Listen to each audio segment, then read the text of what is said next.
Welcome to Comment with me, George Galloway, here on Press TV. And Happy Nowruz to all our viewers from all of us here at Press TV.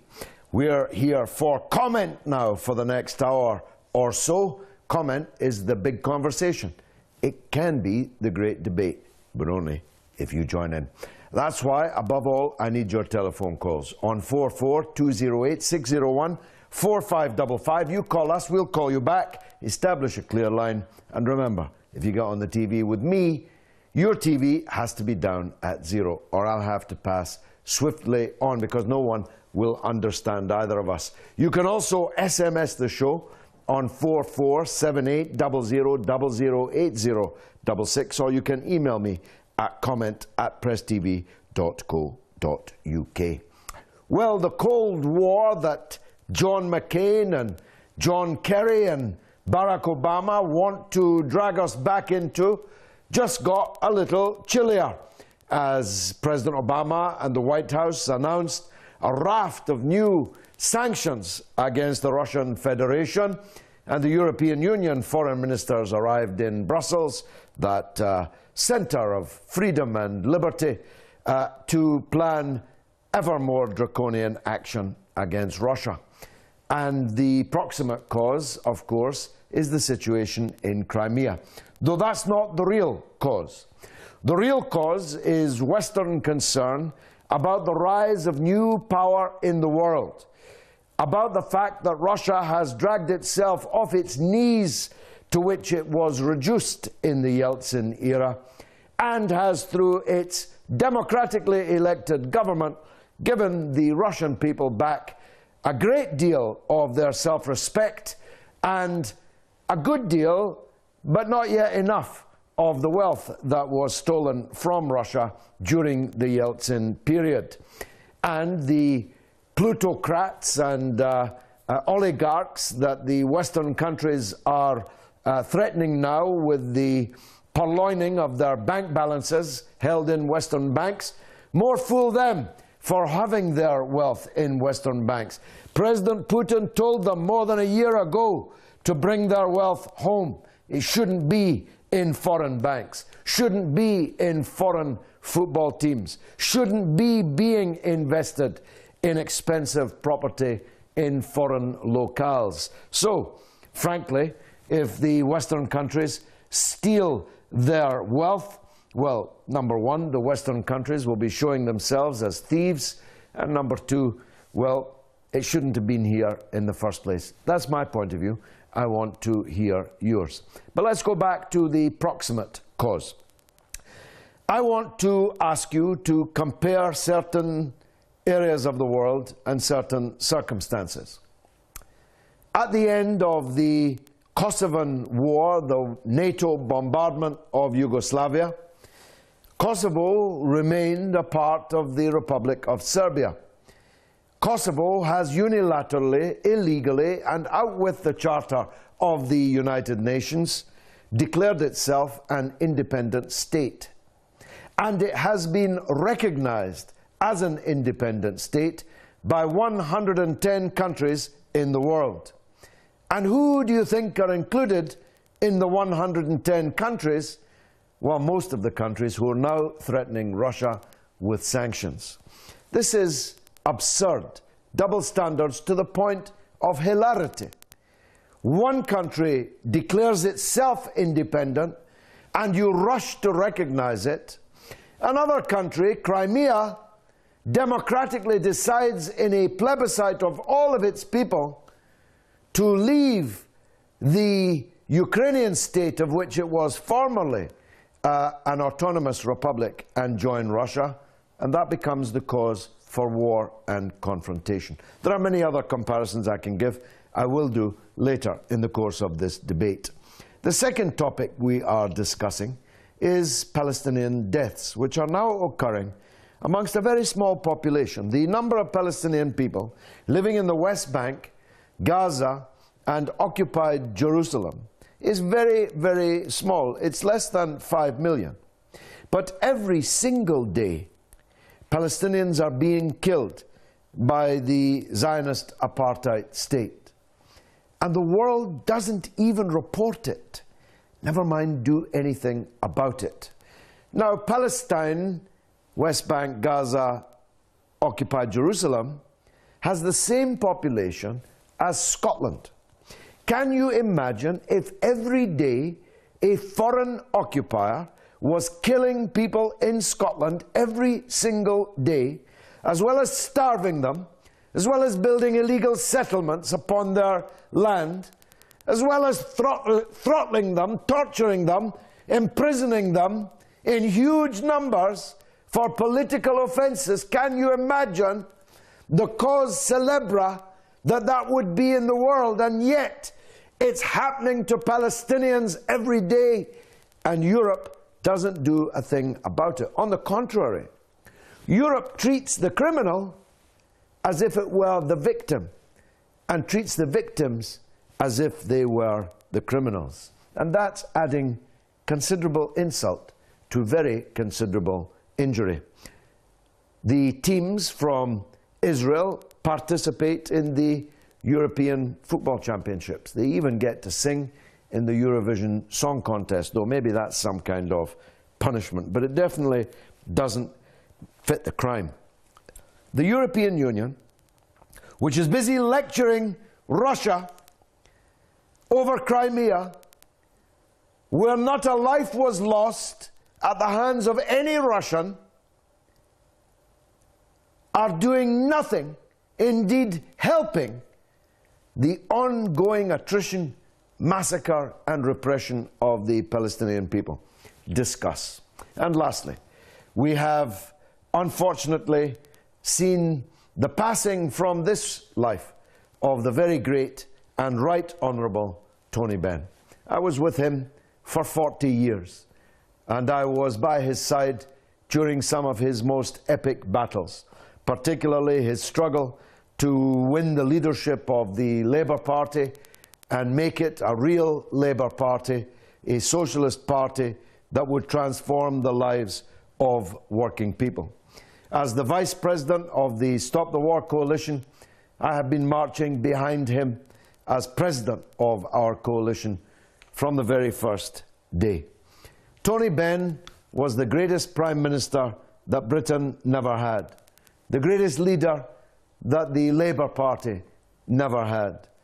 To quote Mr. William Shakespeare, he was a man.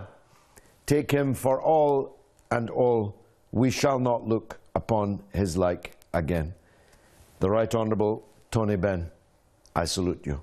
Over to you. What's your point of view on any of these three matters? We're taking calls from all over the world. And the first of those is Shoker, who is in London. Shoker, welcome to the show, my friend. Good evening, Judge. Good evening. First of all, let me give my condolences to Tony Benn and his family. Great icon. That's a great icon. Thank you so much. Thank you. It's a very great loss for us. I follow his work. Yeah, he was a great man. Yes, and second of all, I have got comment about Israel. Total sanction, total boycott until Israel comes to term. One man, one vote, equal rights for the Jews, for the Muslims, for the Christians, for anybody. Land of holy. And my question is about Russia. Do you think when the West interfered this much in the Russian backyard, do you think that the consequences is end up to be another Cold War? Thank you very much. Well, I didn't hear all of that terribly clearly. Forgive me, Shoker, and thank you for your condolences for the death of Mr. Benn. May God have mercy upon his soul. But I did hear that you mentioned Russia and the Cold War. And the Cold War is pretty serious now. If you ban the Chief of Staff of the President of the Russian Federation from traveling to your country, this is a very aggressive and hostile act. President Putin has now banned a raft of top American politicians from traveling to the Russian Federation territory, and he's quite right to do so. I myself would go much further. If I was President Putin, I would tell these people threatening me with sanctions to go and get lost, or words to that effect. I'd tell them, if you want to take sanctions against us, we'll take sanctions against you. And incidentally, I'd be reviewing the supply of gas to the European Union. More than a third of the gas of the European Union is coming directly from Russia, and yet the European Union is taking a more and more hostile stand towards Russia.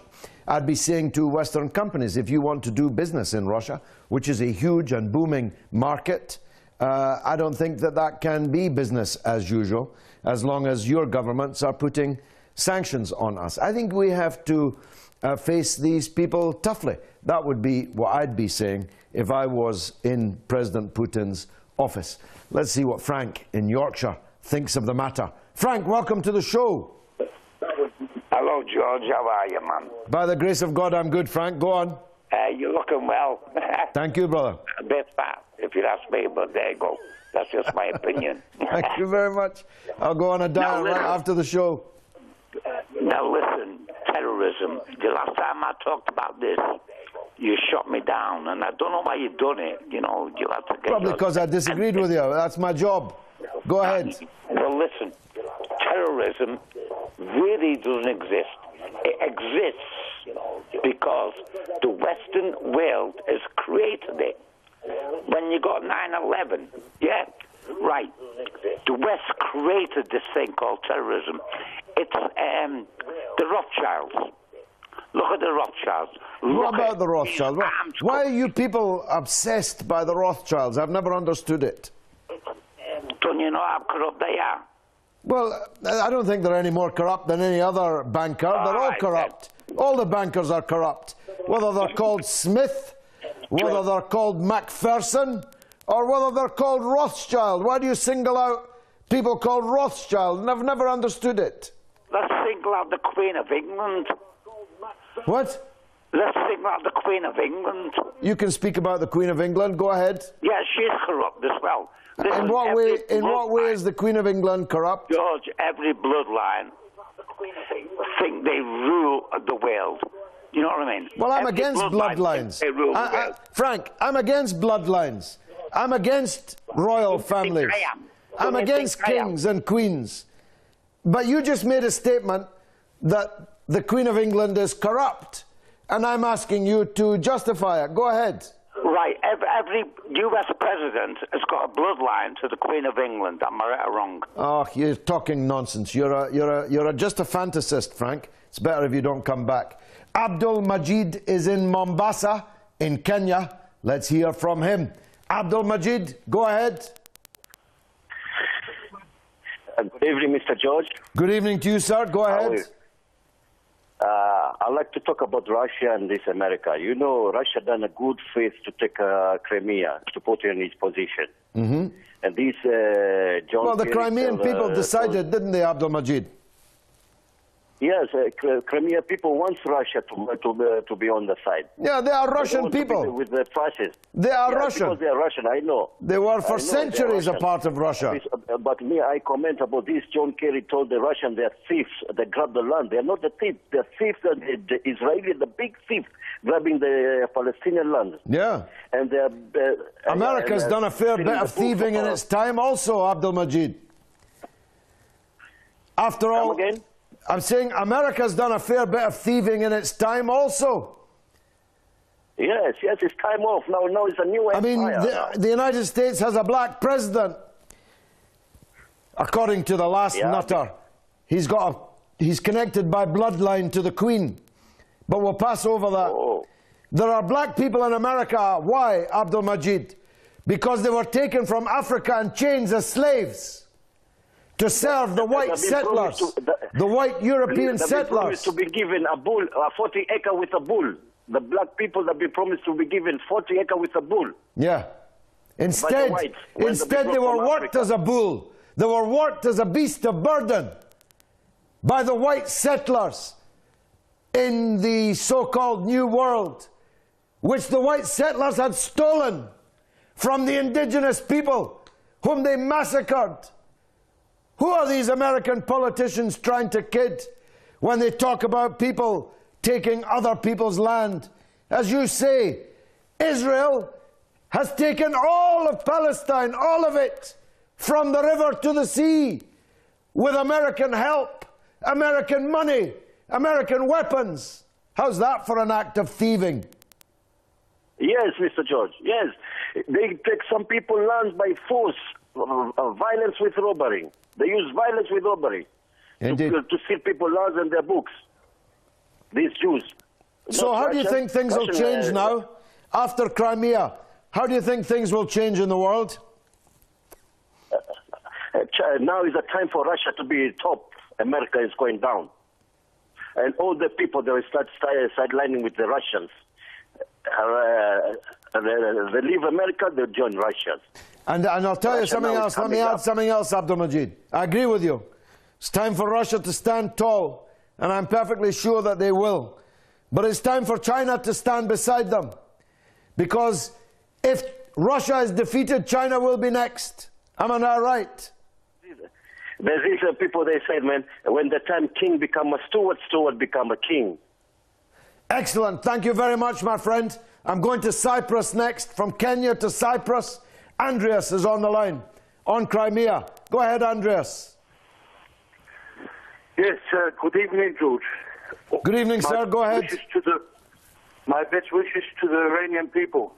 Thank you. It's a very important occasion for the people of Iran and other countries, because it's Nowruz, it's their New Year's Day, this very day. Very good. I'm just phoning about what happened with Russia and Crimea. Yeah. And I'm very, very, very disappointed with the response of President Obama, and especially Merkel, who I think has shown what they didn't expect. They stirred the trouble up in the Ukraine. They didn't expect Russia, in my opinion, to do what Russia did. And now they're looking for sanctions, which, of course, sanctions, what happens with sanctions is the poor people suffer. It's not the politicians or the rich people who are going to suffer, it's the poor people. And I'm very disappointed, because when you watch television, you see what they do to the Palestinians and everything, which I'm very upset about. No one wants to help them, and all of a sudden, Crimea, everybody in Europe and in America wants to help the Ukrainians and everything. What about the Palestinians? Exactly.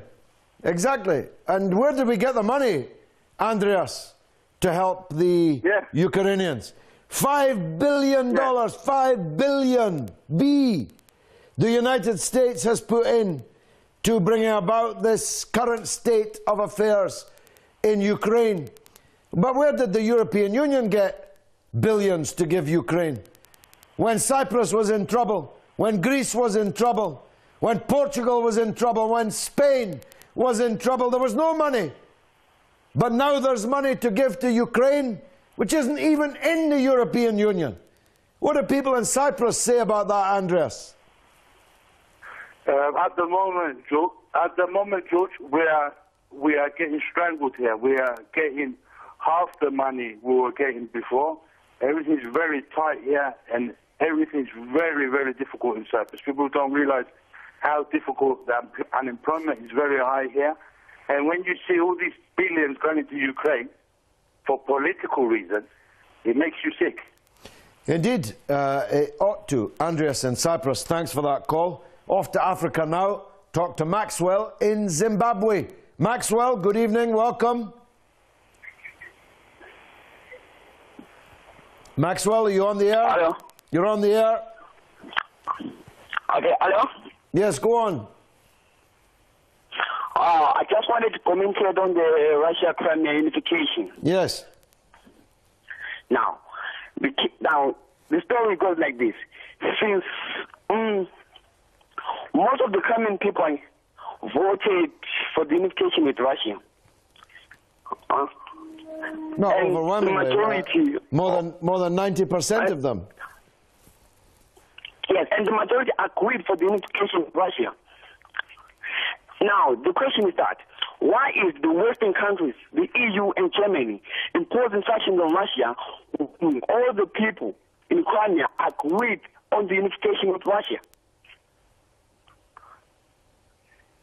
Well, look, Ukraine was a very precariously balanced country.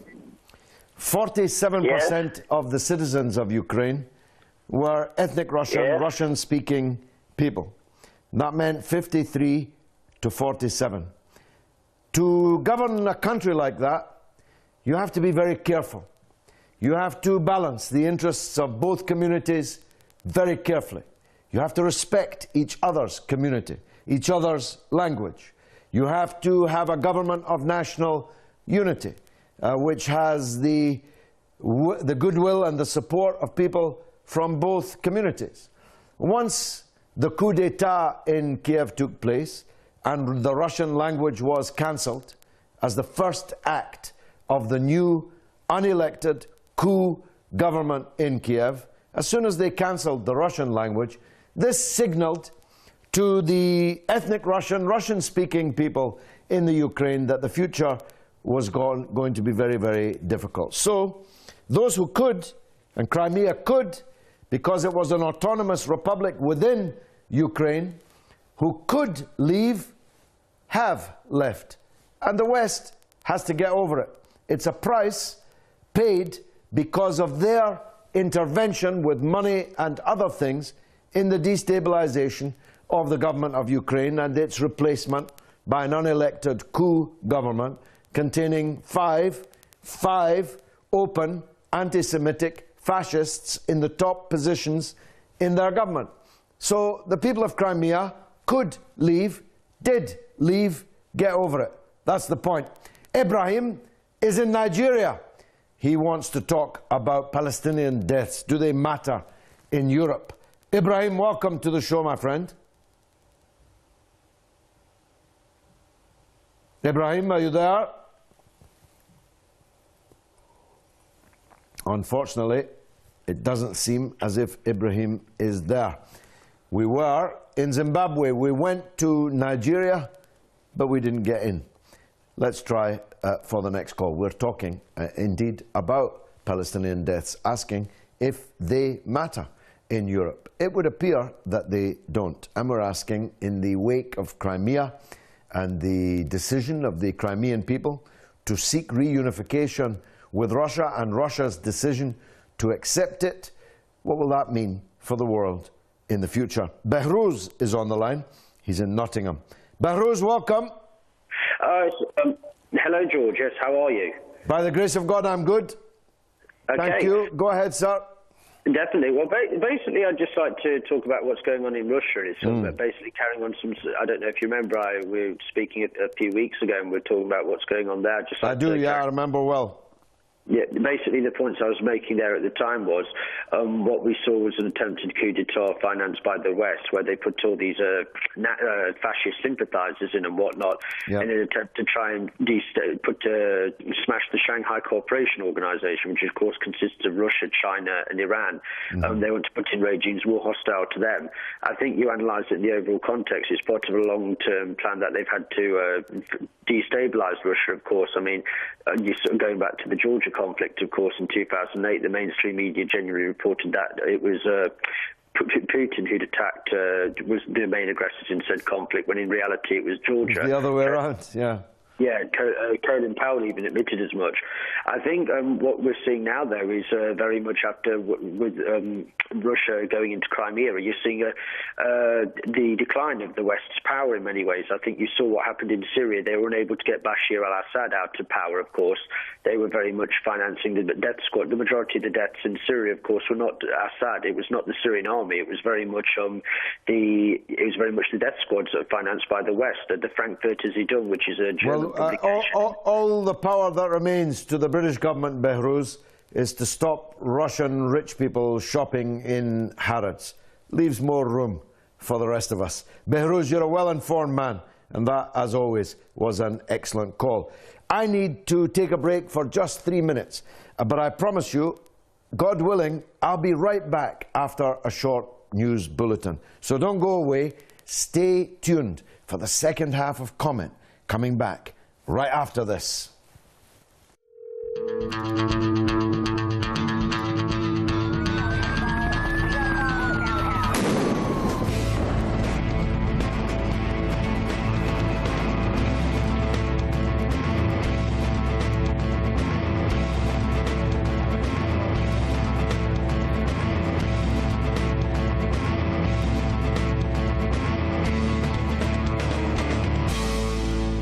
Welcome back to Comment with me, George Galloway, here on Press TV, still the voice of the voiceless.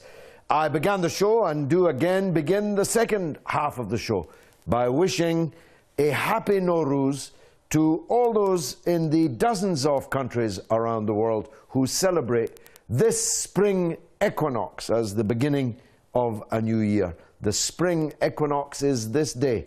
That is to say, the day and the night are from this day on of equal length, and of course a very life-changing occasion for so much of the environment in the world. A long winter we have again endured, those of us who have survived it, and today is the spring equinox. And for dozens of countries, Iran and many, many others, this is a very, very important festival and holiday. So to all those who are celebrating it, I offer my congratulations.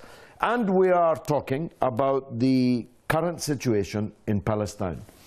I have to put it this way. You may think they already long ago went mad, but the Zionist occupation army and their settlers that they protect are actually beginning to go insane. They are entirely out of control.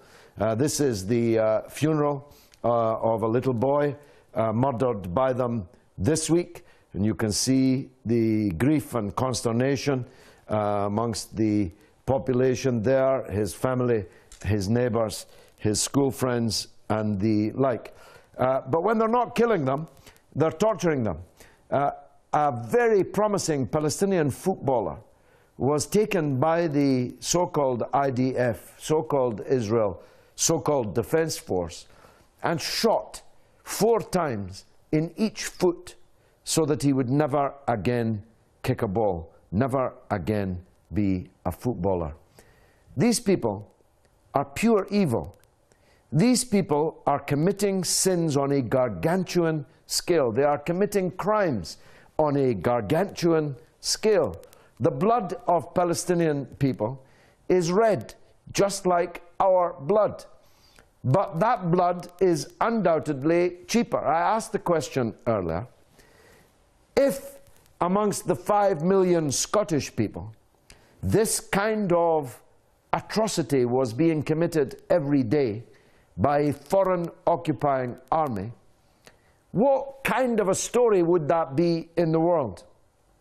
And compare and contrast it with the kind of story it is in Europe and in North America, because the victims are Arab and Muslim and Christian and Palestinian.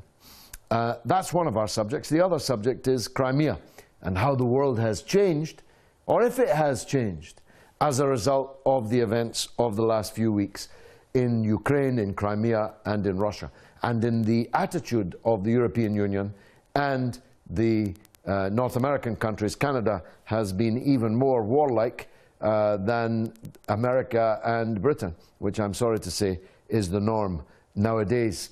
And lastly, we're talking about the legacy of the late and great Right Honourable Tony Benn, the great Labour figure, 50 years a member of Parliament. He was in fact my character witness when I was expelled from Mr. Tony Blair's Labour Party. Mr. Benn came along and gave evidence in my support, as did the late Mr. Foote, a former leader of the party, as did Tony Woodley, then the leader of the biggest union affiliated to the party. But the Blairites disregarded them all and booted me out. But it never separated me from Mr. Benn. with whom I marched on all fronts for 40 years. We're remembering the fantastic contribution that he made to British politics, to world politics. Who will ever forget Tony Benn on the BBC when the BBC shamefully refused to broadcast the Disasters Emergency Committee appeal for the Palestinians suffering and dying in Gaza? Mr. Benn went into the studio with the appeal, held it up, read it out himself, gave the phone number out live on television. God bless you. God have mercy on your soul, Tony Benn. Abdul in the UK is on the line about Crimea. Abdul, welcome to the show, my friend. Thank you, George.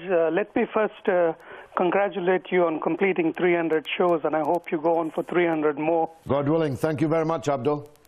Yes, George. I mean, about the double standards, I think you're very right. I was just looking it up. You know, the Americans, they have this Monroe Doctrine from the 1850s, 60s. Yes, good point. Good point. You know, and they consider the entire Latin America as their backyard, and no European power should interfere, apparently. And I think once in the 1860s, when France invaded Mexico, they sent troops and had the French thrown out, and somebody accepted to them. They did the same in Cuba in 1899 against Spain. It's one of the reasons why they weren't that keen on Margaret Thatcher going all the way down to the Falklands, because it was a breach of the Monroe Doctrine, whereby they refuse any foreign intervention in their backyard, even though their backyard is thousands of miles long and wide. Sorry, Abdul, go ahead. Yeah, and they got over that Monroe Doctrine by saying that, you know, it was Argentina which was the aggressor. So, you know, they don't need to protect Argentina. Yes. So, although there were powerful voices in Reagan's White House who said that the Americans should take the side of Argentina, which was, of course, led by a fascist military junta, which had come to power with American support. That's true. And even in the Iraq war, I think they forced all these South American, Latin American countries to send troops because of the treaty, you know. And I mean, then they come to Ukraine, which is right next door to Russia, and Crimea, which was initially belonged to the Tatar Khanate until it was captured by Catherine the Great. And since then it was with Russia, you know, and until they gave it away to Ukraine, a sister communist country. So really, I mean, and Putin, yes, I mean, I was also among the people who cheered when, you know, the Soviet Union broke down, and what we got George Bush and all that, and illegal invasion of Iraq. So I think it's good that Russia is becoming stronger, and it will be a foil to America. I told you shouldn't have cheered, Abdul. But tell me this, how do you think it will change things now? How do you, what's going to happen as a result of the Crimean affair? One thing, let me know, I tell you, I mean, Putin, I mean, he belongs to the era of George Bush, Saddam Hussein. He's come back. He wants to make Russia again great and become somebody like, you know, Peter the Great. But, you know, his hands are stained with blood of Muslims in Chechnya, and I think he looks more like Ivan the Terrible. So we'll need to see if he goes the way of Putin the Great or Putin the Terrible. Okay. But whatever it goes, it's good for Muslim countries. It'll, you know, that there's somebody who's a foil for American aggression. We have to see the big picture, as you say, Abdul. We have to see the wood rather than have our view obscured by the trees. Thanks for that call. Amir Salam, always worth hearing, in Germany. Amir Salam, welcome. Go ahead, put your television down. Peace be upon you, George. God's blessing and mercy. Thank you, sir. Thank you. In the name of God, the most compassionate and merciful. I'd briefly like to use this day in order to give a side note. Today, may God reward you for your information about Nowruz. Also, according to a revelation from Imam Jafar, peace be upon him, today is the day when God made the prayer obligatory for us as Muslims. So, yeah, hopefully all of us will pray to our Creator. Thank you, sir. Coming to Russia, the EU foreign ministers are putting more and more sanctions now on Russia and give the reason that the annexation of Crimea is illegal under national law. Yes, they are right, but also the declaration of independence from Kosovo back in 1999 was also illegal. So this gave Russia like the basis for doing such a referendum. And also this is completely another situation because 97% of the people on Crimea voted in favor of joining Russia. And yeah, I mean, there are a lot of Russian people who speak Russian. And yeah, in Kiev, fascists took over now. And the first thing they do was to abandon the Russian language. So Russia had no other choice than... No choice at all. And I just disagree with you on the issue of international law because according to the constitution of Ukraine, no part of the country could secede without a referendum of the whole country. But there are two caveats to that.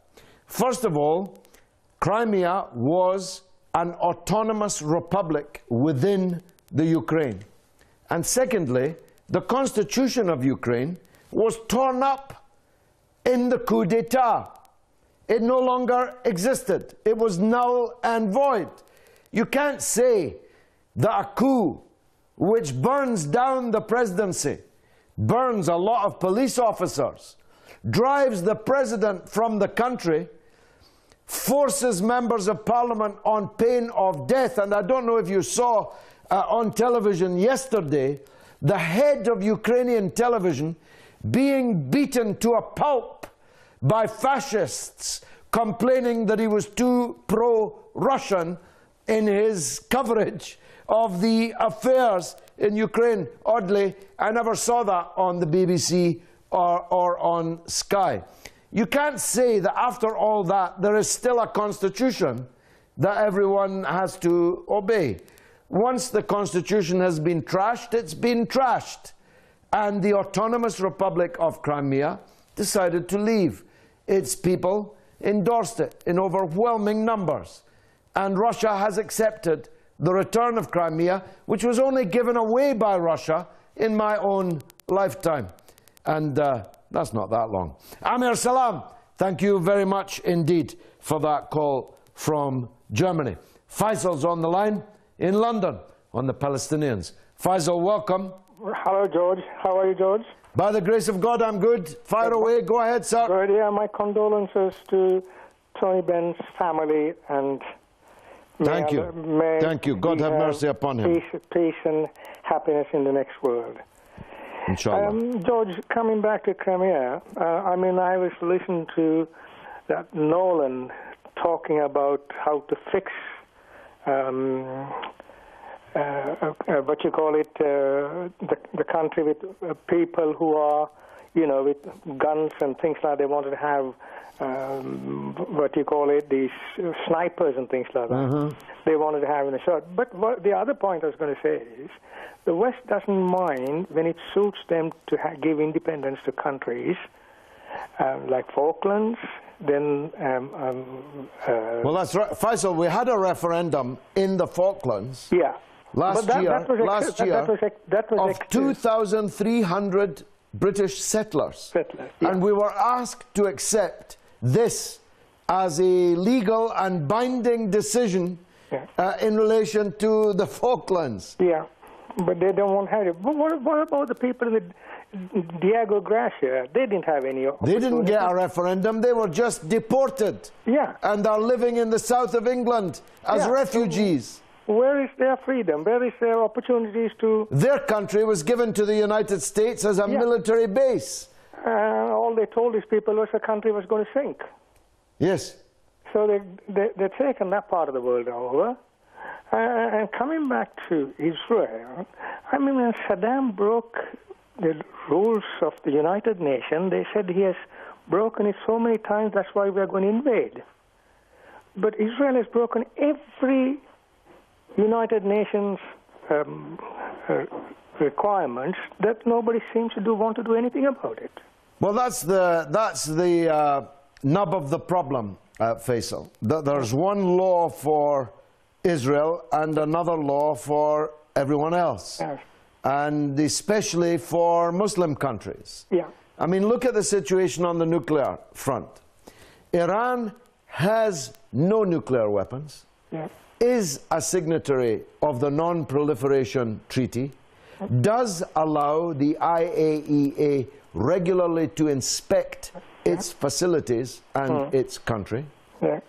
Israel has hundreds of illegal, undeclared nuclear weapons, Yeah. refuses to sign the Non-Proliferation Treaty, and would never dream of allowing an international inspector into their country. Yet one of those countries, the one that has no nuclear weapons, is regularly sanctioned and threatened, and the other, which has the nuclear weapons, is rewarded. Rewarded. See, but the other thing is also, George, I've also found that whenever it suits the West, they will help out. Where other countries that had, take Sri Lanka, take other countries that have had criminal problems, they pick these leaders up and they say they have no human rights. They penalize these people without knowing both sides of the story. Yes, hypocrites, not Democrats. That's what they are. Faisal, thanks for that call. I've got to go to Libya and talk to Abdullah about Crimea. Abdullah, welcome to the show. Abdullah. Yeah. Assalamu alaikum, brother. Welcome. Go ahead. First of all, good evening. Go ahead, sir. Okay, first of all, I want to condolence you with your friend, David. Thank you. He was a very great man. He cannot be replaced easily. Thank you. Okay, secondly, I want to congratulate with you for your 300 and something episode. Since the program was invented me for everything, since the first day, I remember this for the first day I watching in comment, the same day remind me a lot about the program. So definitely, Speaker, I congratulations with you for that. And all the staff who have been doing a great job to make people to know the truth. Well, thanks, Abdullah. Okay. I really appreciate that. It's not a great line, so I'll press on. I just want to make this point, that Press TV has given me this platform, 301 shows, by the grace of God, not yet out. And we are telling the truth, giving voice to the voiceless all over the world. Just this evening we've had calls from all over Africa and Europe. Who knows who's coming up next? Could be North America, could be Australia. And Press TV has done that in the teeth of unremitting subversion by the so-called free governments of the Western world, who've taken our license, who've knocked us off the air and off the satellite, but we have kept going. Thanks to Iran, Press TV has kept going, and now we're coming back on satellite after satellite. And those in the United Kingdom should be making it clear to Ofcom that you demand our return to the Sky platform from which we were unfairly banished. Farah is on the line in Somalia. Farah, welcome to the show. Turn your television down, sister. Yes, George, it's actually Abdul Razak. I beg your pardon, it's been misdescribed on the screen. Please forgive me. Go ahead. Yes, not a problem. I just want to make a comment on the Palestinian issue. My question is, George, is that what is wrong with the Muslim leaders? Why are they not doing anything about it? The Arabs, the Africans, the Muslim leaders in the world, why are they just watching Israel killing these innocent people every day, shutting down the energy sources and just, blocking the bridgeway that they have to Egypt? Why are the Muslim leaders just watching and not doing anything about it? Can you elaborate on that, please? Well, Farah, it's worse than that. Most of them are doing nothing about it. Some of them are actively collaborating in it. Some of them have open, legal relations with the apartheid Zionist state, which is carrying out the atrocities that we've just been watching. Others have secret relations with the apartheid Zionist state. And the best of them are doing virtually nothing or nothing at all. Except they are ready to fight a jihad in an Arab country. They are ready to shed the blood of 100,000 people in an Arab country. They are ready to pay for the gathering of hundreds of thousands of foreign jihadists to fight in an Arab country. You really couldn't make it up, I'm sorry to say. Abdul Razak is in Somalia also. No, we've lost him. Niall in Dublin is up next. Niall, go ahead. Niall, are you there?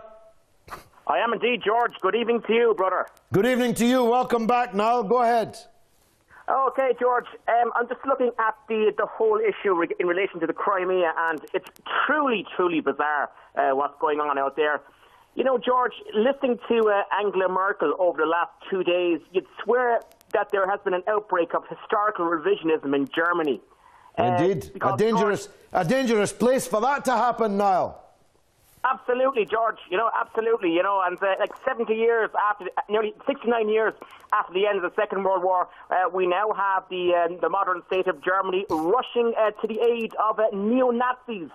They're very, very same neo-Nazis, George, who slaughtered hundreds of thousands of Poles, Russians, and Jews in the Second World War. You know, it's truly, truly bizarre, really, to be honest with you, George. You know, because it's crazy. It's absolutely crazy. You know, in my travels, George, I've been to the Ukraine. You know, I've been to Russia. I've also been to Belarus. And in my time there, you know, I met Red Army veterans and Jews as well who suffered under the Nazis. And here we have the likes of Svoboda, who are in government in Kiev. They have 6 ministers in their government, in the current so-called government in Kiev, right? And this is the same party which has an information house called the Joseph Goebbels Center. And this is also a political party that describes the Holocaust as a great time, a great period. And yet, Niall, Israel is fully supporting this coup in the Ukraine, which is led by, and the sharp edge of, is provided by openly anti-Semitic Nazis who worshipped Hitler and Goebbels and the rest. And the British and European leaders are giving them billions of dollars of our money. And let me say in the few seconds left to me now, a period of historical humility would be in order for the Federal Republic of Germany, which in the lifetime of people still alive today marched its jackboots all over Russia and all over Ukraine and all over Poland and elsewhere. God willing, see you next week. 00. Can you spell your name for me? Yeah, I know. You redirect me through the phone number and then we'll call you back. Can I have your telephone number? Okay, so I'll send you a comment. If you call me back, can you make sure your television volume is turned down to 0?